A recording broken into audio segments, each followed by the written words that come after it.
کچھ لوگ خود پسندی کا شکار ہو جاتے ہیں، میں سونا بڑا ہوں، میرا رنگ بڑا گورا ہے، یہ ڈھل جاتی ہیں جوانیاں، ختم ہو جاتے ہیں مسئلے، یہ خدا معاف کرے تو چند لمحوں چند مہینوں کی بیماریاں چھین کے لے جاتی ہیں وجود کی طاقتیں۔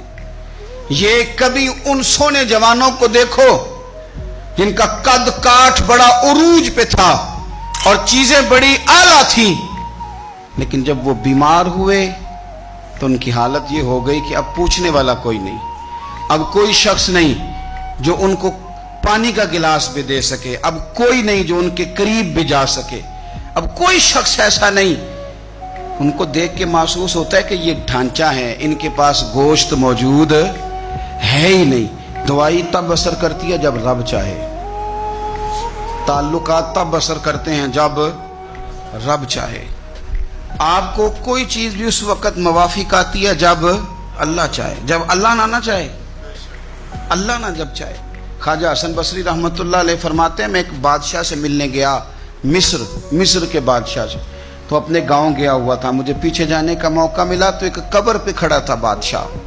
پہلے حسین و جمیل عورتیں آئیں، کچھ دیر قبر پہ کھڑی رہیں، پھر وہ چلی گئی، پھر اس کے بعد بڑے بڑے علماء آئے، قبر پہ کھڑے ہوئے چلے گئے، پھر بڑے فوجی آئے، جرنیل آئے اسلحے کے ساتھ، قبر پہ کھڑے ہوئے چلے گئے۔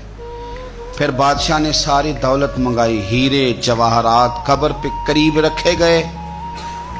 پھر بادشاہ آیا، اس نے اپنے سر سے پگڑی اتاری، قبر کے پیروں والی سائیڈ پہ رکھ کے وہ کھول کے رویا، پھر دور ایک کونے میں ہٹ کے سجدے میں گرا۔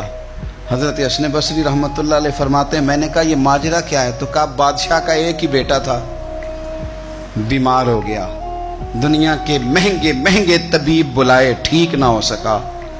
بادشاہ ہر سال اس قبر پہ آتا ہے، عورتیں بھی آتی ہیں تو کہتا ہے پتر اگر سارا حسن دیکھ کے تجھے بچایا جا سکتا تو میں تجھے بچا لیتا۔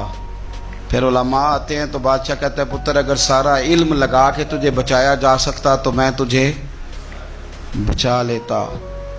پھر سارے فوجی آتے ہیں تو بادشاہ کہتا ہے پتر اگر ساری طاقت لڑا کے بچایا جا سکتا تو میں تجھے بچا لیتا۔ پر ہیرے جواہرات رکھ کے کہتا ہے پتر میں ساری دولت قربان کر دیتا پر تجھے جانے نہ دیتا۔ پھر وہ سر سے تاج اتار کے قبر پہ رکھ کے کہتا ہے پتر میں بادشاہ ہوں، میں حکومت کی پرواہ نہ کرتا، مانگ کے روٹی کھا لیتا، لیکن حکومت دے کے تجھے بچایا جا سکتا تو میں تجھے۔